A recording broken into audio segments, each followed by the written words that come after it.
नमस्कार मित्रों,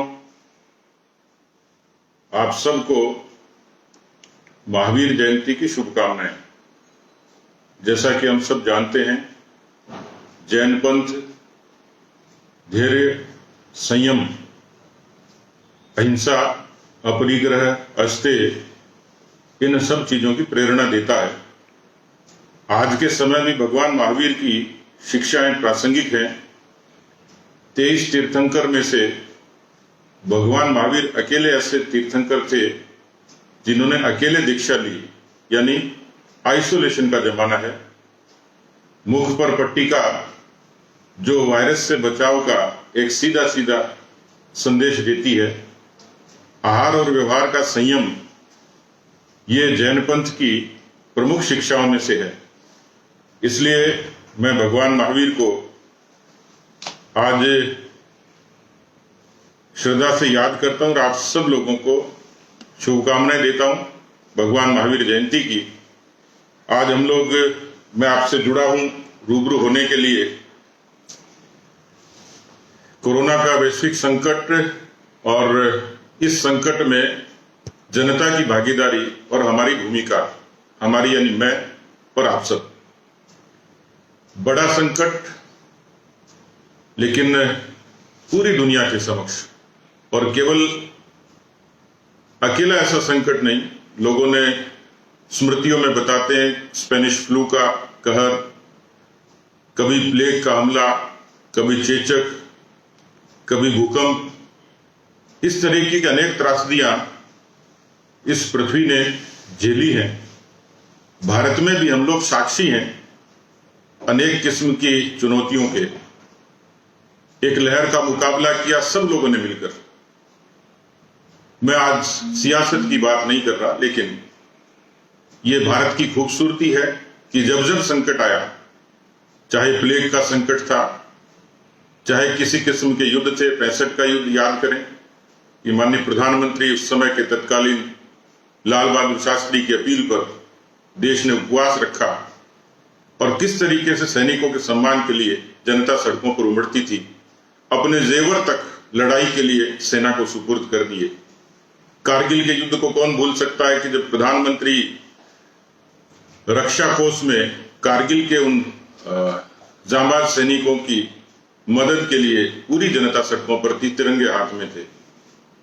कोरोना की पहले संक्रमण की लहर में भी हम सब लोगों ने देखा कि किस तरीके से सेवा भाव के साथ लोगों ने जोखिम लेकर भी सेवा की और हम लोग कोरोना की वो पहली लड़ाई जीते। ये दूसरी जंग है, पर यह जंग जनता की भागीदारी के बिना जीतना मुश्किल है। इसलिए मेरा निवेदन रहेगा कि आज मैं आपसे बिना किसी सियासी बातचीत के सामाजिक तौर पर, एहतियात के तौर पर कुछ बातें आप लोगों से साझा करना चाहूंगा। मैं साथ ही साथ ये भी निवेदन आपको करूंगा कि हम सब लोग इस समाज की इस व्यवस्था में, प्रक्रिया में, क्योंकि हिस्सेदार हैं, और जब इस तरीके का कोई भयानक मंजर होता है तो स्वाभाविक तौर पर एक भय होता है, डर का माहौल होता है। अफ्रीका के प्रसिद्ध राजनीतिज्ञ कहते थे कि आशावाद ये जीत का लक्षण है। डर, भय ये लोगों में हार की आशंका पैदा करता है। तो हमें डर के आगे जीत है। मुझे लगता है इससे आगे चलेंगे तो कोरोना से जीतेंगे। इन दिनों मैं देखता हूं कि हम लोगों ने कॉल सेंटर शुरू किया 8929208080। बड़ी संख्या में, क्योंकि सामाजिक लोग हैं, लोगों की पीड़ाएं सुनते हैं, लोग अपनी बात को रखते हैं।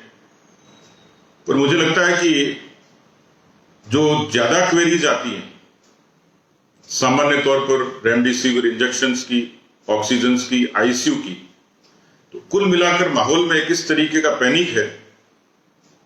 तो साफ तौर पर जो विशेषज्ञ हैं, डॉक्टर्स हैं, जो प्रमुख चिंतक हैं, बुद्धिजीवी हैं, सभी अपील करते हैं कि सामान्य जुकाम के, बुखार के लक्षण कोरोना नहीं है।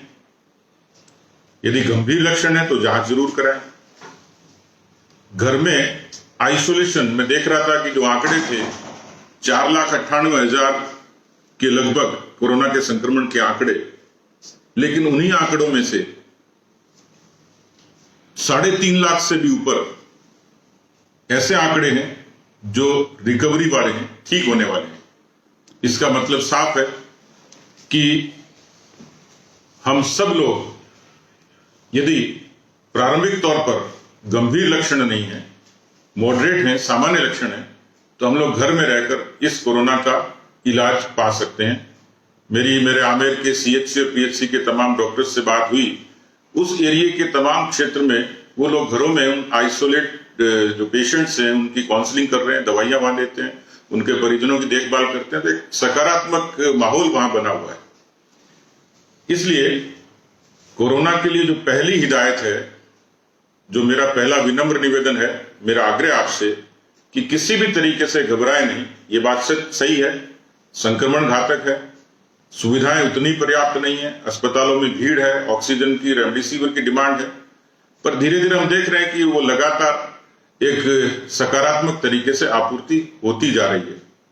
पर जन सहयोग इसलिए जरूरी है कि आपका अपना इच्छा शक्ति, आपका अपना सहयोग, ये इस जंग को जीतने में कारगर होगा। इसलिए पहला उपाय जो कहा जाता है कि मास्क, ये सबसे कारगर उपाय है। मास्क पहने। दूसरा, अपील की जाती है कि दूरी पर्याप्त बनाए रखें, 2 गज की दूरी, सोशल डिस्टेंसिंग। घर से जरूरी हो तो निकलें, और निकलें तो मास्क लगा के निकले। मैं देख रहा था विशेषज्ञों की राय है कि बहुत ज्यादा भीड़ हो तो डबल मास्क, ये सबसे कारगर है। तीसरा, जो कहा जाता है कि बार बार हाथ धोएं, सैनिटाइजेशन बराबर करते रहें।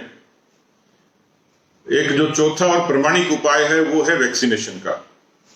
और मुझे खुशी है कि इतनी सारी चुनौतियों के बीच भारत वो देश बना, दुनिया का ऐसा तीसरा देश बना जिसने अपने देश में 2 स्वदेशी वैक्सीन विकसित की। 13 करोड़ लोगों तक वैक्सीन का ये ड्राइव किया। राजस्थान में भी 1,17,00,000 लोगों तक पहली और दूसरे चरण की डोजेस मिली हैं।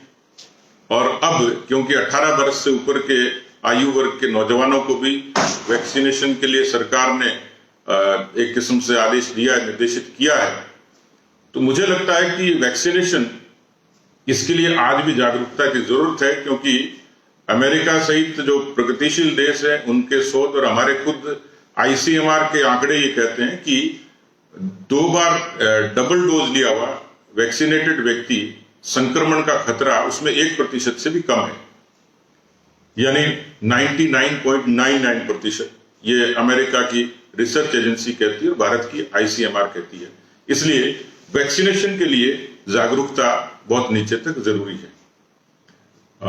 मित्रों, मैं आप लोगों से निवेदन करूंगा कि अभी तक मैं इससे इनकार नहीं कर रहा कि संक्रमण घातक है, परिस्थितियां चुनौतीपूर्ण हैं और सरकारें भी यथा योग्य अपनी कोशिश करती हैं।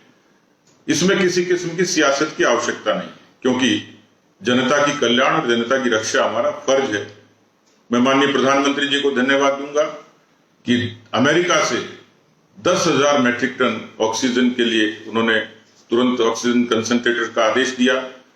कस्टम ड्यूटी, एक्साइज ड्यूटी, स्वास्थ्य सेस, ये सब कम किया और बड़ी संख्या में दूसरी कंपनियों से, विदेशी कंपनियों से भी रेमडेसिविर इंजेक्शंस और वैक्सीनेशन की आपूर्ति के लिए एक पहल की है।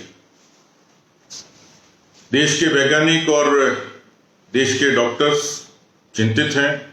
बहुत सारे स्वयंसेवी संगठन, बहुत सारी संस्थाएं, मैं देख रहा था कि राजस्थान में भी सेवा भारती और इस किस्म के अनेक संगठन बहुत मजबूती से काम कर रहे हैं। मैं भारतीय जनता युवा मोर्चा को धन्यवाद दूंगा कि उन्होंने ऐसी आपदा के समय और ब्लड डोनेशन और प्लाज्मा डोनेशन का जिम्मेवारी अपने हाथ में ली है। 27 तारीख को एक पूरे प्रदेश भर में उन्होंने कॉल किया है। मैं देखता था कि ट्विटर पे भी वीजेवाइन केयर्स के आह्वान पर बहुत लोग जुड़े और बहुत लोगों की मदद हुई। मैं ये मानता हूं कि हमारी अपनी भूमिका एक व्यक्ति के नाते, इंडिविजुअल के नाते, इन सारे कोरोना के प्रोटोकॉल को, एडवाइजरी को पालन करते करते, क्योंकि हमारे यहाँ कहा जाता है कि तेरापंथ में कहते हैं निज प्रशासन फिर अनुशासन। मुझे लगता है कि व्यक्ति खुद पहल करे, खुद इनिशिएटिव लेगा तो इन सारी कोरोना की गाइडलाइंस का, एडवाइजरी का पालन करे, और 1 करेगा, 2 करेंगे, 10 करेंगे, 100 करेंगे, तो मुझे लगता है कि इस तरीके की श्रृंखला अनवरत बनती चली जाएगी। अनावश्यक भीड़ नहीं करें, इनसे बचें। मैं आज विशेष तौर पर आप लोगों को ये निवेदन करने के लिए, अपील करने के लिए आया था कि सियासत अपनी जगह पर, समाज और समाज में रहने वाले लोग, उनका कल्याण ये हमारी प्राथमिकता है। किसी भी सियासत से बड़ी है वहां की जनता, और उनके लिए हम पूरे तरीके से समर्पित हैं, समर्पित होना चाहिए। मैं सबसे आग्रह करूंगा, ये समय सियासी बयानबाजी का नहीं है। मुझे लगता है एकजुटता के साथ और पूरी प्रामाणिकता के साथ क्या किया जा सकता है, इसलिए मैं तमाम उन संस्थाओं को जिन्होंने पिछली बार विकट समय में भोजन की, राशन की किस तरीके से उन्होंने व्यवस्था की थी, जान जोखिम में डाल के, मुझे इस बात की भी तकलीफ है कि हमारे बहुत सारे साथी, राजनीतिज्ञ भी, समाज के लोग भी, डॉक्टर्स भी, तमाम वो लोग जो वॉरियर बनकर काम करते रहे, मैं उनको श्रद्धा से याद करता हूं, और इस बात के लिए उन तमाम संस्थाओं को, व्यक्तियों को भी साधुवाद देता हूं कि आज भी वो लोग उसी शिद्दत के साथ में। मैं अभी देख रहा था कि जब नकारात्मकता की बात आती है तो देश में, पूरे प्रदेश में सकारात्मकता के बहुत सारे उदाहरण हैं। मैं अभी देख रहा था कि हमारे काला डेरा के सुरेंद्र कुमावत ने अपने 55 लाख की गाड़ी ऑक्सीजन सिलेंडर्स को परिवहन के लिए दे दी। नीमच के मानसा के जगदीश मिस्त्री, जिन्होंने जो पंचर की दुकान लगाते हैं, अपने ऑक्सीजन सिलेंडर को डॉक्टर्स को सुपुर्द कर दिया कि किसी की जान बच जाए। सूरत की नैन्सी आयजा, जो नर्स है, गर्भवती है 4 महीने की, लेकिन अभी भी अस्पताल में पुरजोर सेवा देती है। तो मित्रों, ये तो कुछ चुनिंदा उदाहरण थे, लेकिन समाज में ऐसे बहुत सारे उदाहरण हैं जो सकारात्मकता के साथ एक अच्छे वातावरण का निर्माण करते हैं।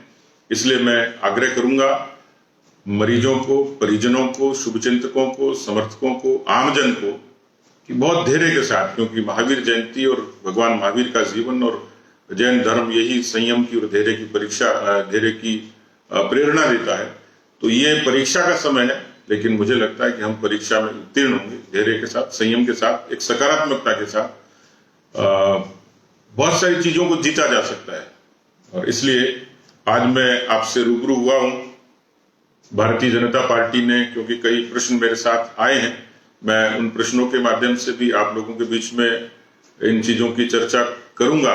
बहुत सारे मित्र भी ट्विटर पे, फेसबुक पे और अनेक माध्यमों से मुझसे जुड़े हैं, उनके प्रश्न आए हैं, प्रश्नों को संख्या बड़ी है। मैं धन्यवाद दूंगा कि इतने सारे लोग, मैं देख रहा हूं स्क्रीन पे काफी लोग अलग अलग तरीके की अपनी राय व्यक्त कर रहे हैं। उनकी राय का मैं सम्मान करूंगा, और भारतीय जनता पार्टी के तौर पर न केवल राजनीतिक संगठन, एक सामाजिक संगठन के नाते, सरोकार के नाते, मैं आपको ये भरोसा दे सकता हूं कि मेरे कार्यकर्ताओं की उनकी ताकत के बूते पर, उनकी इच्छा शक्ति के बूते पर, उनके समर्पण की भावना के बूते पर, कि हम सब लोग निश्चित रूप से समर्पित हैं। बेशक जोखिम ज्यादा है, और ऐसे कहा जाता है कि charity begins at home. Amer विधानसभा क्षेत्र में बात करते करते कल सारे डॉक्टर्स से और स्टाफ से जब बात की, लगभग 150 के करीब मरीज, लेकिन उन सब डॉक्टर्स ने और नर्सेज ने, आशा सहयोगियों ने, आंगनबाड़ी की वर्कर्स ने किस तरीके से लोगों की काउंसलिंग की है, सेवा की, और होम आइसोलेशन में वो ठीक होने की प्रक्रिया में है। एक जल्दी क्षेत्र में एक डेडिकेटेड एम्बुलेंस जो पूरी तरीके से इक्विप्ड होगी, तैयार हो गई। 2-4 दिन में जैसे इसकी डिलीवरी मिलती है, खासतौर पर जालसू के CHC सामुदायिक स्वास्थ्य केंद्र के लिए उसकी सेवाएं मिलेंगी। मैंने उनको, डॉक्टर्स को भी निवेदन किया है कि जो उनकी आवश्यकता हो, जिस किस्म की आवश्यकता हो, हम सब लोग, पार्टी के हमारे तमाम सांसद, विधायक, उनको भी मैंने आग्रह किया है कि अपने अपने क्षेत्रों में, और मुझे खुशी है कि हमारे खासतौर पर, क्योंकि बहुत एक लंबी फहरिस्त है, पर पाली के विधायक ज्ञानचंद पारख अपने आप में एक नजीर बने हैं तमाम जनप्रतिनिधियों के लिए। 18 घंटे काम करते हैं मित्रों, और पाली के उस सामान्य हॉस्पिटल को उन्होंने कोविड केयर सेंटर के रूप में, इस रूप में तब्दील किया कि पूरे मारवाड़ के मरीज वहां से स्वस्थ होकर जाते हैं। सुबह उनकी जो परिचर्या है उससे लेकर तमाम इस किस्म की उनको मदद वहां मिलती है। तो ऐसे सारे जनप्रतिनिधि धीरे धीरे, मुझे लगता है कि एक उदाहरण जनता के समक्ष बने। मैं मानता हूं कि चुनौती है। इसलिए इस बात का भी ख्याल रखें कि खुद संक्रमण से बचें, दूसरों को बचाएं, लेकिन सेवा के भाव को इसी तरीके से जागृत रखें। मैं कुछ प्रश्न हैं जिनका उल्लेख आपके बीच में करूंगा। विक्रम सिंह राजावत जी ने कहा है कि अभी भी राज्य की ग्रामीण जनता में वैक्सीनेशन को लेकर बड़ा संदेह और डर बना हुआ है। एक बड़ी जनसंख्या ने वैक्सीनेशन से दूरी रखी। आखिर किस तरह की भ्रांतियां जो दूर की जा सकती हैं, कृपया मार्गदर्शन करें। और एक से जुड़ा हुआ सवाल है कि क्या कोरोना संकट मानव निर्मित है और आने वाला समय बहुत विकट है। प्रदूषित जल, कटते वन, खत्म होते प्राकृतिक संसाधन और बहुत बड़ी परेशानी मानव जाति के समक्ष आने वाली। तो क्या इन विषयों को लेकर हम लोग कुछ काम कर सकते हैं? दोनों ही सवाल अच्छे हैं, जुड़े हुए हैं, लेकिन मैं निवेदन करूंगा कि जैसा मैंने आग्रह किया आप लोगों को कि वैक्सीनेशन ये भारत में बहुत प्रामाणिकता के साथ और बहुत अच्छे तरीके से संपन्न हो रहा है, चल रहा है। 13 करोड़ लोगों को वैक्सीनेशन हुई है। राजस्थान में भी जो दोनों डोज मिला के 1 करोड़ 17 लाख के करीब वैक्सीनेशन हुआ है। ये बात ठीक है कि लोगों में भ्रांतियां थी, पर मुझे लगता है कि इसमें सब लोगों को सहयोग करना चाहिए। गांव के हमारे तमाम, खासतौर पर ग्रामीण जनसंख्या का आपने जिक्र किया, तो पंच से लेके सरपंच से लेके तमाम लोग वैक्सीनेशन के लिए लोगों को प्रेरित किए, क्योंकि प्रतिरक्षा का मास्क के बाद में जो दूसरा सबसे बड़ा उपाय और उपचार है वो है वैक्सीनेशन। और सब लोग इस बात को ठीक तरीके से समझते हैं कि संक्रमण का खतरा वैक्सीनेटेड लोगों को 1% से भी कम है। जो दूसरी बात कही वो मुझे लगता है कि समग्र सी बात है कि जिस तरीके से मानव ने प्रकृति के साथ छेड़छाड़ की है उसका दोषी वो खुद है, लेकिन बहुत सारी संस्थाएं, बहुत सारे देश चिंतित हैं इस बात के लिए, प्रयास भी हैं। तो जब कहीं विध्वंस होता है तो उसके साथ सृजन भी साथ साथ चलता है। हम लोग भी, क्योंकि जो बात कही है उसमें पर्यावरण का संकट एक बड़ा चैलेंज है, लेकिन उसको दूर करने के लिए जैसे हमारे शास्त्रों में भी कहा है कि एक वृक्ष 100 पुत्रों के समान है। वृक्ष कटते ज्यादा है, लगते कम है। तो मुझे लगता है कि आज जब ऑक्सीजन की याद आती है तो एक पेड़ से 2.5 टन तक की ऑक्सीजन का इस्तेमाल व्यक्ति करता है। तो मुझे लगता है कि इन सब बातों को जागरूक रहने की और करने की आवश्यकता है।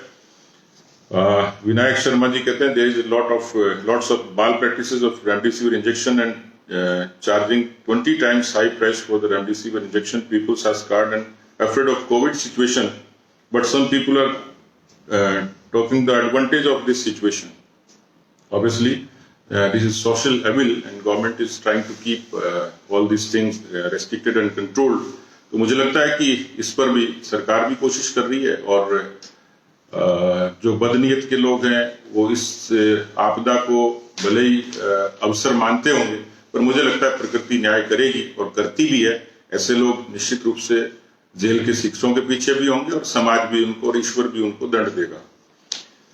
महेंद्र जी ने कहा है कि राजस्थान में परिस्थितियां और विकट होती जा रही हैं, इनमें से जनता की रक्षा के लिए बीजेपी के द्वारा क्या क्या ठोस कदम उठाए गए हैं। मैं जिक्र कर चुका हूं। एक तो डेडिकेटेड हेल्पलाइन जो हमने बहुत शुरू से प्रारंभ कर दी थी, 8929208080 8929208080।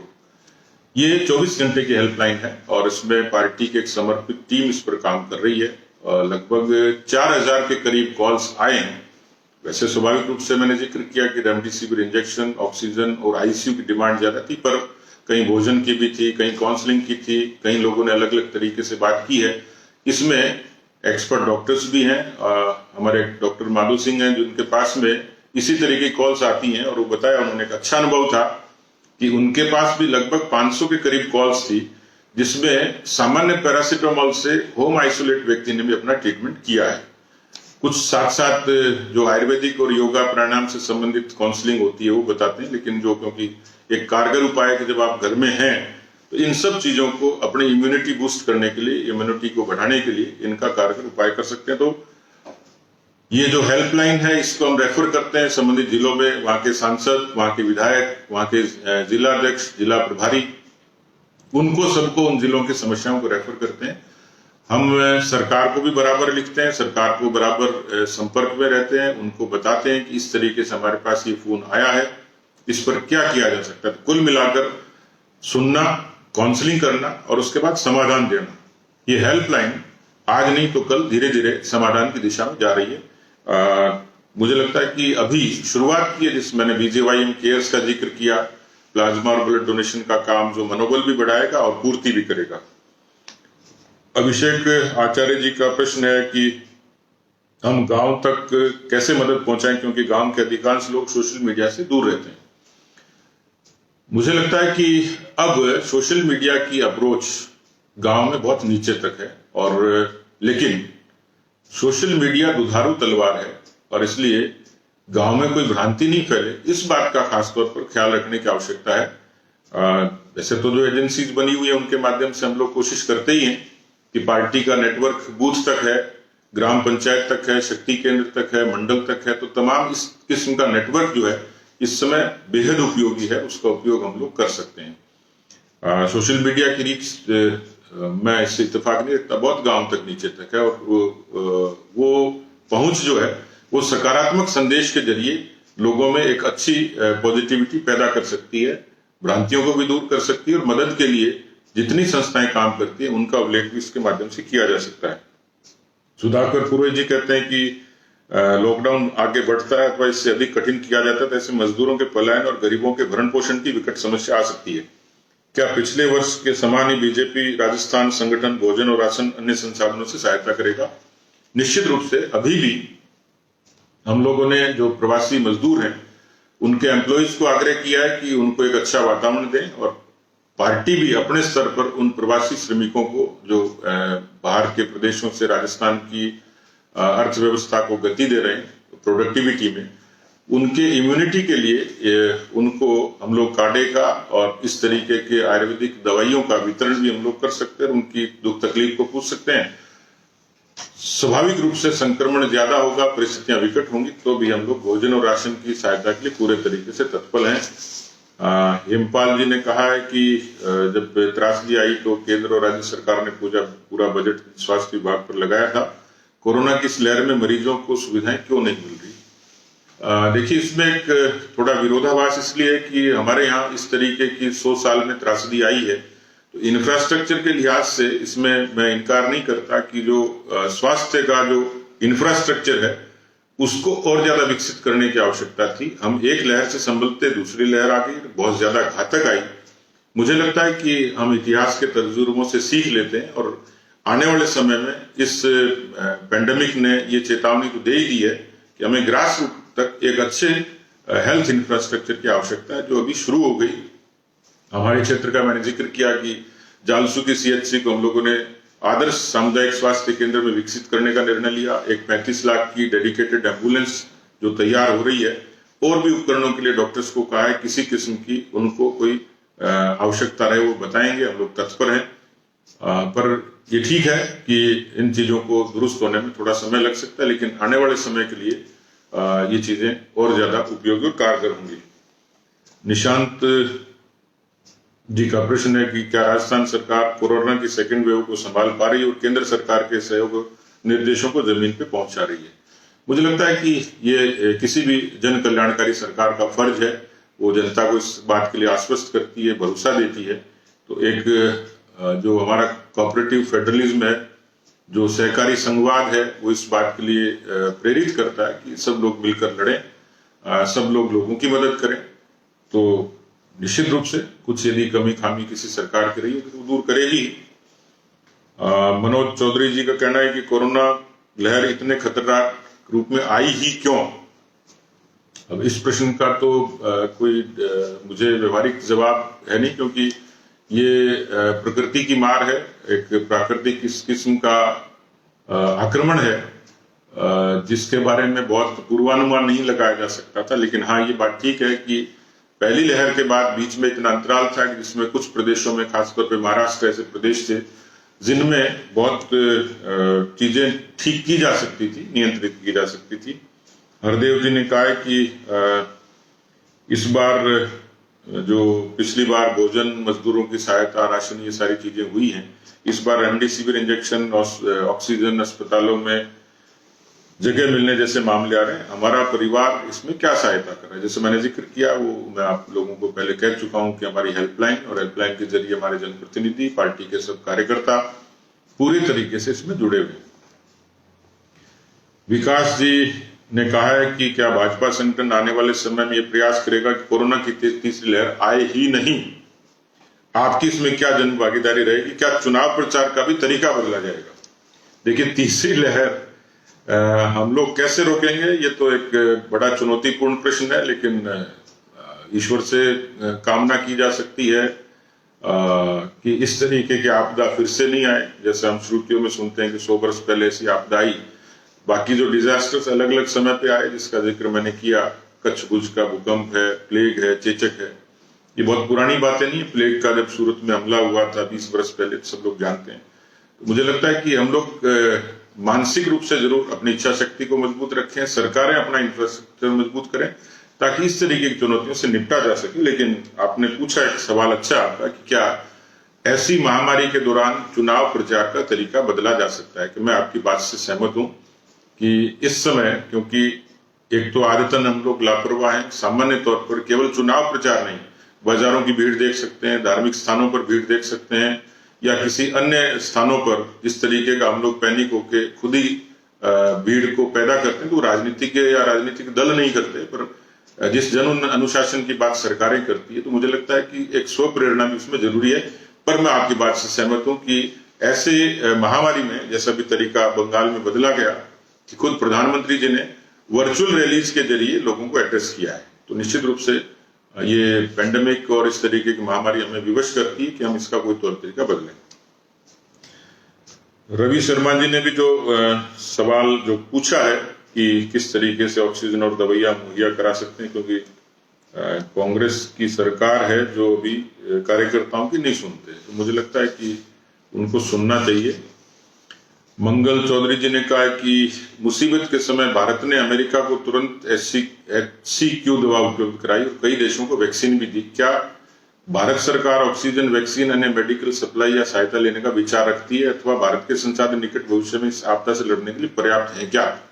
मुझे लगता है कि इस बात की आशंका नहीं थी, और भारत जिस वसुधैव कुटुंबकम की बात करता है, तो हमने बड़ी उदारता से बांग्लादेश को भी, दुनिया के तमाम देशों को, ब्राजील तक को भी हम लोगों ने वैक्सीन की और दवाइयों की सप्लाई की। फिर आपको ध्यान होगा कि ब्राजील के राष्ट्रपति ने हनुमान जी का संजीवनी का उल्लेख करते हुए कहा कि भारत ने संजीवनी दी है। तो उस समय तक हम जिस उदारता की, मानव कल्याण की बात करते हैं, तो हम केवल अपने तक सीमित नहीं रह सकते, और हमने मदद की। उस मदद को मैं इसलिए गलत नहीं ठहरा सकता क्योंकि परिस्थितियां थी, हमें मदद करनी थी। लेकिन हाँ, आज उस मदद के बूते पर आज दुनिया के दूसरे देश भी, जैसे अमेरिका ने 10,000 ऑक्सीजन कंसंट्रेटर दिए हैं, सिंगापुर ने भी, ऑस्ट्रेलिया ने भी मदद के लिए अपील की है कि भारत के लिए इस पैंडेमिक में हमारे साथ खड़ा है। तो दुनिया के देशों ने भारत से ही प्रेरणा ली और भारत को वो इस समय सहायता के लिए तत्पर है। तो इसमें भारत की सरकार की, प्रधानमंत्री जी की, इसको कूटनीतिक जीत के रूप में देखता हूं, और निश्चित रूप से सरकार तत्पर होगी ही कि जहां से भारत के लोगों की रक्षा के लिए दूसरे देशों की मदद की आवश्यकता होगी, वो निश्चित रूप से लेंगे। राहुल रावल जी सिरोही, उनका सवाल है कि राजस्थान को इस महामारी से बाहर निकालने के लिए क्यों नहीं मिलकर BJM केयर्स टीम बनाकर सभी हॉस्पिटल में सैनिटाइज कर सकते हैं और शिफ्ट वाइज वॉलंटियर्स टीम बनाकर सेवा दे सकते हैं। ये रिलेवेंट सवाल है, इसका उल्लेख मैं कर चुका, लेकिन मैं राहुल रावल जी की भावना का जरूर आदर करूंगा कि इस तरीके के ऊर्जावान नौजवान, जैसा प्रधानमंत्री जी ने अपील की कि जन भागीदारी, और जन भागीदारी में बच्चों की और नौजवानों की भूमिका, जो पेरेंट्स को रेस्ट्रिक्ट करें कि घर से बाहर नहीं निकलें, और वही लोग ऐसी ऊर्जावान नौजवान शक्ति, जैसे आपने प्रश्न किया और प्रश्न में आपने ही जवाब दिया कि हम सब लोग मिलकर BJM केयर्स या सिमिलर इस तरीके का कोई एक्शन से समाज के लोगों की, मरीजों की हम लोग मदद कर सकते हैं। मैं आपकी भावना का सम्मान करता हूं, और मैं सौभाग्यशाली हूं कि आपने इस मेरे लाइव के दौरान इस प्रश्न को उन नौजवानों के लिए प्रेरणा का शब्द बनाकर पेश किया है, तो मैं बहुत धन्यवाद आपको। घनश्याम गौतम जी का सवाल थोड़ा सियासी है, तो इसमें मैं बहुत ज्यादा कुछ कहूंगा नहीं, क्योंकि मैं अपने वचन से बंधा हूं। आपका सवाल है कि बाड़ाबंदी की अराजक सरकार से कब छुटकारा मिलेगा। महामारी के समय भी आम जनता को कोई राहत नहीं है। बिजली पानी के आसमान छूते बिल, किसान कर्जा माफी, कानून व्यवस्था, बेरोजगारी, अधूरी सरकारी भर्तियां, बढ़ती बेरोजगारी। मुझे लगता है कि सरकार को केवल महामारी के दौरान नहीं, अन्यथा भी इन सब बातों पर विचार करने की आवश्यकता है। लेकिन अभी हमारी प्राथमिकता है कि कोरोना से कैसे लड़ें, कोरोना से कैसे जीतें। मैं भरोसे और विश्वास के साथ कह सकता हूं कि कोरोना हारेगा, भारत जीतेगा, राजस्थान जीतेगा। जरूरत है सिर्फ आपकी मजबूत इच्छा शक्ति की, आपके स्व अनुशासन की, आपकी भागीदारी की। भारतीय जनता पार्टी एक कार्यकर्ता के नाते, सिपाही और सेनापति के नाते मैं आपको भरोसा दिला सकता हूं कि हर कदम आपके साथ है। जितनी हमारी क्षमता है, जितनी हमारी योग्यता है, राजस्थान की जनता के लिए हम लोग समर्पित हैं, आगे भी समर्पित रहेंगे। इस महामारी के मौके पर मुझे लगता है कि हम सब लोगों को मिलकर लड़ना है। जब मिलकर लड़ते हैं तो निश्चित रूप से जीतते हैं। मैंने नेल्सन मंडेला जी का जो जिक्र किया था, मैं उस पर अभी भी कायम हूं कि हम सब लोग निश्चित रूप से कि आज के वातावरण की इस नकारात्मकता में हम सकारात्मक कैसे रहें, इसकी आवश्यकता है। इसलिए उन लोगों से अपील करूंगा कि जिन्होंने आइसोलेशन के दौरान घर पे इलाज किया, जो सुरक्षित रहे और जो स्वस्थ हुए, वो निश्चित रूप से प्रेरणा समाज को दे सकते हैं। तो ऐसे कुछ अपील, छोटे वीडियोस जरूर समाज के लिए प्रसारित करें। सोशल मीडिया क्योंकि सुविधा भी है, दुविधा भी है, दुधारी तलवार है। इसका नकारात्मक रूप से बहुत लोग दुरुपयोग भी करते हैं। मैं उनसे अपील करूंगा, क्योंकि मुझे पता है कि मेरे इस लाइव के दौरान बहुत सारे इस तरीके के नेगेटिव कमेंट भी कुछ महारथियों ने किए होंगे। मुझे उनसे कोई शिकवा शिकायत नहीं है, पर मैं जरूर चाहूंगा कि कम से कम इस अवसर पर अपने उन भावनाओं को काबू रखें और सकारात्मक रूप से हम लोग इस जंग से लड़ें। कैसे लोगों में एक ऊर्जा और सकारात्मक वातावरण पैदा कैसे करें, इस बात की सख्त आवश्यकता है। प्रधानमंत्री मोदी जी और केंद्र की सरकार जब बहुत छोटी छोटी बुनियादी समस्याओं को, जो 70 साल से लंबित थी, जो व्यक्ति शौचालय बना सकता है, जो आवास बना सकता है, जो व्यक्ति फसल का बीमा करवा सकता है, जो व्यक्ति पीएम किसान सम्मान निधि दे सकता है, जो व्यक्ति कश्मीर की 370 को हटा के कश्मीर के तिरंगे और संविधान का सम्मान कर सकता है, जो आस्था के केंद्र भगवान राम के मंदिर के निर्माण का मार्ग प्रशस्त करता है, तो वो व्यक्ति इस देश के लिए निश्चित रूप से हमसे ज्यादा चिंतित होगा। उनके नेतृत्व पर भरोसा है और उसी आधार पर मैं कह सकता हूं कि भारत जीतेगा, निश्चित रूप से जीतेगा। आप और हम सब मिलकर इस कोरोना की जंग को जीतेंगे। बहुत बहुत धन्यवाद।